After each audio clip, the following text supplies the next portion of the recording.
नमस्कार, आप देख रहे हैं जी न्यूज। आपके साथ हूं मैं रुबिका लियाकत। 8:30 बज चुके हैं, लगभग 1.5 घंटा हो गया है। 5वें चरण में उत्तर प्रदेश के जो चुनाव है पहुंच चुके हैं। वोटिंग 1.5 घंटे पहले शुरू हुई। 11 जिलों की 51 सीटों पर वोट डाले जा रहे हैं और बहुत ही उत्सुकता के साथ मतदाता बूथ पहुंच रहे हैं अपने अपने मत का प्रयोग करने के लिए। फिलहाल जो ये तस्वीर आप टेलीविजन स्क्रीन पर देख रहे हैं आप, ये कांग्रेस के नेता संजय सिंह और उनकी पत्नी अमिता सिंह, जो कि अभी कांग्रेस की टिकट से अमेठी में उम्मीदवार है, वोट डालने के लिए दोनों पहुंचे। बाकायदा मीडिया के सामने ये भी कहा कि मुझे किसी तरह की कोई लड़ाई जो है नजर नहीं आ रही है। तो अपनी दूसरी पत्नी अमिता सिंह के साथ संजय सिंह पहुंचे हैं वोट डालने के लिए। इस सीट पर संजय सिंह की पहली पत्नी गरिमा सिंह भी मैदान में है बीजेपी के टिकट से, और वहां समाजवादी पार्टी के गायत्री प्रजापति, जिन पर हाल ही में गैंगरेप का केस दर्ज हुआ है, वो भी सुप्रीम कोर्ट के कहने पर वो भी अपनी किस्मत का फैसला जनता के दरबार में छोड़ चुके हैं। क्या कुछ कहा मीडिया से, सुनते हैं। मैं तो लड़ाई देख ही नहीं रही हूँ, मैं ये देख रही हूँ कि विचारधाराओं की लड़ाई है और अमेठी की जागरूक जनता जो देश को प्रधानमंत्री देना जानती है, वो निश्चित रूप से एक योग्य काबिल नेतृत्व चुनने जा रही है। ये मंच विकास का है, प्रगति का है। यहाँ नेतृत्व लोग चुन रहे हैं अपने भविष्य के लिए। और अलग अलग रिपोर्टर्स अलग अलग इलाकों में मौजूद हैं, वहां की तस्वीरें हम तक पहुंचा रहे हैं। क्या क्या मुद्दे हैं, वोटर्स किस तरीके से किन मुद्दों को ध्यान में रखकर वोटिंग कर रहे हैं, ये भी हम उनसे जान रहे हैं। और यहाँ स्टूडियो में 2 वरिष्ठ पत्रकार हमारे साथ मौजूद हैं। उमाकांत साहब भी मौजूद हैं और PS रामचंद्रन साहब भी मौजूद हैं। जल्दी से आपको ये रिपोर्ट दिखाते हैं सर्वेश मिश्रा, जी मीडिया संवाददाता की, जो गोंडा में मौजूद हैं और वहाँ जो वोटिंग जारी है उसकी कुछ तस्वीरें उन्होंने कैद की हैं। इस समय हम गोंडा के 80 नंबर बूथ पे खड़े हैं, जहां पे 19 मतदेय स्थल बनाए हुए गए हैं। लेकिन यहां पर एक मुश्किल ये है कि सुबह से लोग लाइन में लगे हैं, लेकिन आप देखेंगे कि अभी तक वो वोट नहीं कर पाए हैं। 19 मतदेय स्थलों पे तमाम जगहों पे आप देखेंगे कि इसी तरह की भीड़ लगी हुई है। जरा हमारे साथ कुछ महिलाएं भी हैं, यहाँ आप देखेंगे कि महिला अलग और पुरुष अलग, दोनों लोग अलग अलग लाइन लगा के खड़े हुए हैं और ये जागरूक हैं क्योंकि 7 बजे से पहले ही यहाँ पे आ गए थे और यहाँ पर लाइन में लगे हुए हैं। जरा इन लोगों से जान लेते हैं कि अभी तक कोई वोट किया कि नहीं। आप कितने बजे आ गई थी? हम 7 बजे आ गए थे। अभी तक आप वोट क्यों नहीं कर पाई? अब मशीन खराब है तो क्या किया जाए। मशीन खराब नहीं चल है। आप लोगों को क्या बताया गया है? हमें बताया गया था थोड़ा मशीन डिस्टर्ब है, माल पोल हो रहा है, अभी थोड़ी देर बाद वोट डलवाया जाएगा। अच्छा, थोड़ा वेट कर लीजिए, थोड़ा वेट कर लीजिए कह रहे हैं। अभी इनका एजेंट नहीं आया, 6:30 बजे आना चाहिए और 7 बजे एजेंट आ रहा है, तो कहाँ से जो है वो होगा। हम लोगों को सर ड्यूटी जाना है, 8 बजे ड्यूटी है, अभी 7:30 बज रहा है। और हम लोग अपने मत का अधिकार उसका मतलब जानते हैं। 7 बजे स्टार्ट हुआ, 10 बजे स्टार्ट हो, हम लोग वोट करके ही जाएंगे। चलिए, एक चीज और जानना चाहेंगे कि क्या मुद्दे होंगे इस बार शहर के जिसपे आप लोग वोट देंगे, जो समस्याएं हैं, जो बड़ी समस्याएं हैं? यह मेन मुद्दा तो विकास का ही होगा। बिजली, पानी, सड़क की समस्याओं से सारी पब्लिक जूझ रही है, उसी के लिए मेन मुद्दा होगा। उसी के लिए विकास के लिए ये सब लोग ये दिमाग में रख के ही वोट करेंगे सोच के। चलिए, मैं आपको दिखा दूं कि इनकी मुश्किल ये है कि 7:30 बज चुका है लेकिन अभी तक एक भी वोट यहाँ पर नहीं पड़ पाया है।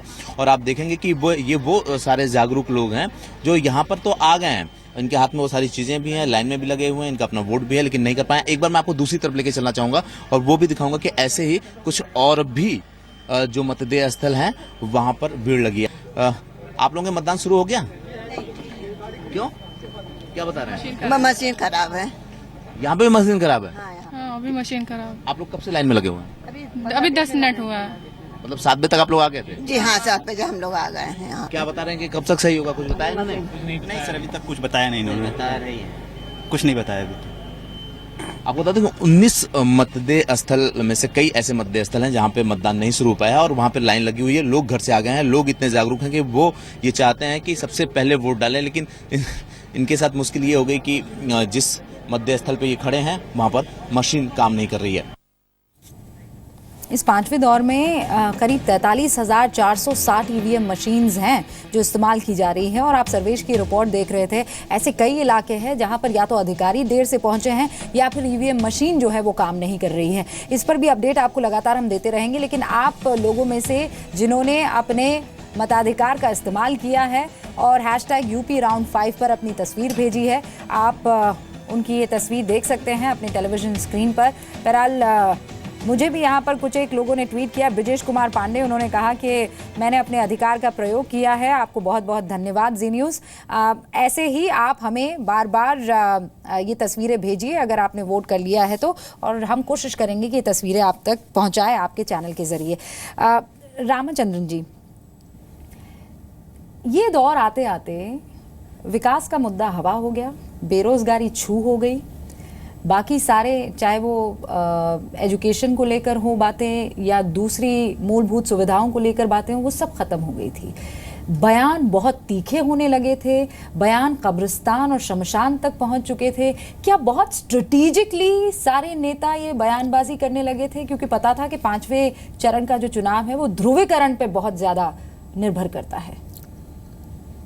मुझे कोई खास ध्रुवीकरण तो नज़र नहीं आ रहा इस बार, बट एक चीज़ ज़रूर है, जैसे आपने कहा कि डिस्कोर्स बड़ा तीखा हो गया था। कोई भी हो, प्रधानमंत्री हो, समाजवादी पार्टी के अखिलेश साहब हों या और भी कोई, राहुल गांधी साहब ने भी अपनी तरफ से जो बयान दिया है वो भी एक किस्म का अटैक ही है इन पे, प्रधानमंत्री पे। पर मेरे ख्याल में at the end of the day ये आपको काम नहीं आएगा, क्योंकि लोग अब बहुत समझदार हो गए हैं। उनको मालूम है वो कैसे वोट कर रहे हैं और किस लिए वोट कर रहे हैं और क्यों कर रहे हैं, जिस कैंडिडेट के लिए या राजनीतिक दल के लिए वो वोट कर रहे हैं। अब जैसे सब लोगों ने कहा कि टक्कर की बाजी तो यही है 5वें चरण का, और यहाँ मुझे लगता है रुबाइना जी कि वोटिंग काफ़ी हाई हो सकती है। अगर ऐसे इंसिडेंट्स जो आपने दिखाए 2-3 जगह पे, मशीन ख़राब है, नहीं तो जो इंतज़ाम है, लोग देर से आ रहे हैं अपने वोटिंग बूथ पे टू टेक चार्ज, तो मेरे ख्याल में ये कुछ ऑड इंस्टेंसेस हैं। पर अगर वोटिंग बड़ी हाई तादाद में हुई यहाँ पर 5वें चरण में, तो मेरे ख्याल में इशारे बड़े क्लियर हैं कि ये एक डायरेक्ट फाइट होगी समाजवादी कांग्रेस की कंबाइन और बीजेपी की।